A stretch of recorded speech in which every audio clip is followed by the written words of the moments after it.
Assalamualaikum warahmatullahi wabarakatuh. Saya Hasna Afifah Oktavia dari kelas 11 MIPA 3. Di sini saya akan meresensi sebuah buku yang berjudul Dalam Mihrab Cinta, novel pembangun jiwa yang ditulis oleh Bapak Habibur Rahman El-Syirazi. Novel ini diterbitkan pada tahun 2007. Novel ini sudah mengalami 7 kali percetakan pada tahun yang sama. Novel ini memiliki banyak halaman, 328 halaman. Novel ini diterbitkan oleh dua penerbit sekaligus. Yang pertama, penerbit Republika yang berada di Jakarta Selatan. Yang kedua, penerbit Pesantren Basmalah Indonesia yang berada di Semarang, Jawa Tengah. Novel karya Bapak Habibur Rahman atau yang biasa dipanggil Kang Abi ini pada dasarnya terdiri dari 3 novel karya beliau yang memiliki judul yang berbeda.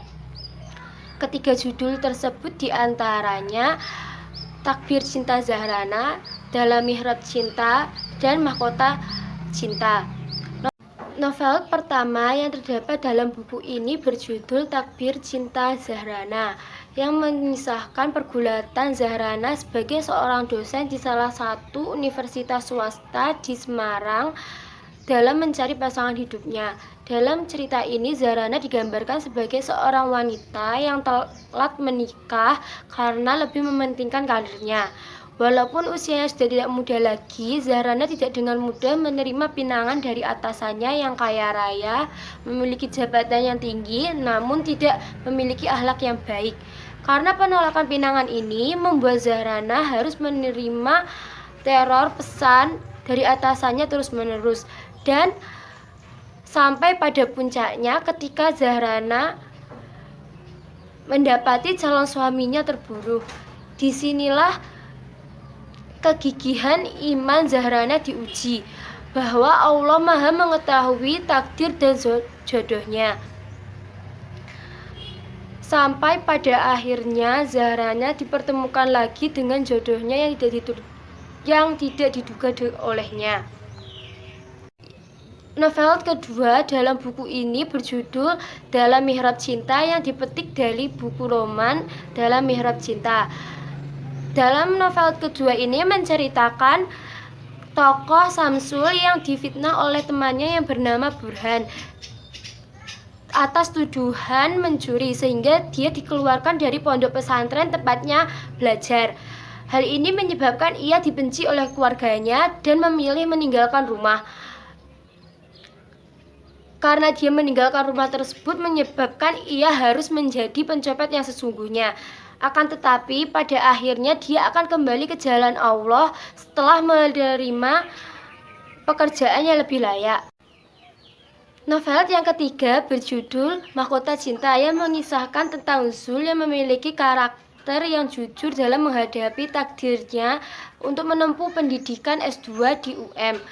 Ia harus menghidupi dirinya sendiri dengan bekerja paruh waktu dengan didampingi oleh teman-temannya yang berada di sana. Tidak hanya itu, dalam novel ini juga menceritakan pergulatan cinta Zul yang diuji dengan Mari. Mari merupakan seorang wanita yang ditemuinya saat pertama kali ia tiba di Malaysia. Sampai akhirnya ia dipertemukan lagi dengan Mari di Indonesia dengan keadaan yang lebih baik. Dari ketiga novel tersebut, Kang Abi menyajikan bab-bab yang dibagi menjadi beberapa bagian hingga menjadi padu. Ia juga menggunakan bahasa yang mudah dipahami dan dimengerti oleh para pembaca. Selain itu, ia juga memberikan contoh-contoh sesuai dengan kaidah Islam dan mengajak para pembaca untuk selalu berpikir positif untuk menyelesaikan suatu masalah.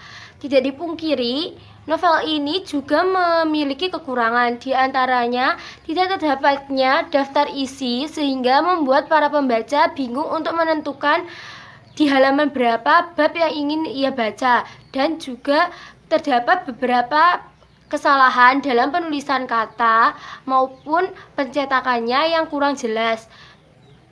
Dari kelebihan dan kekurangan yang telah disebutkan tadi, novel ini lebih memiliki banyak kelebihan daripada kekurangannya dari segi pesan moral, bahasa, dan unsurnya.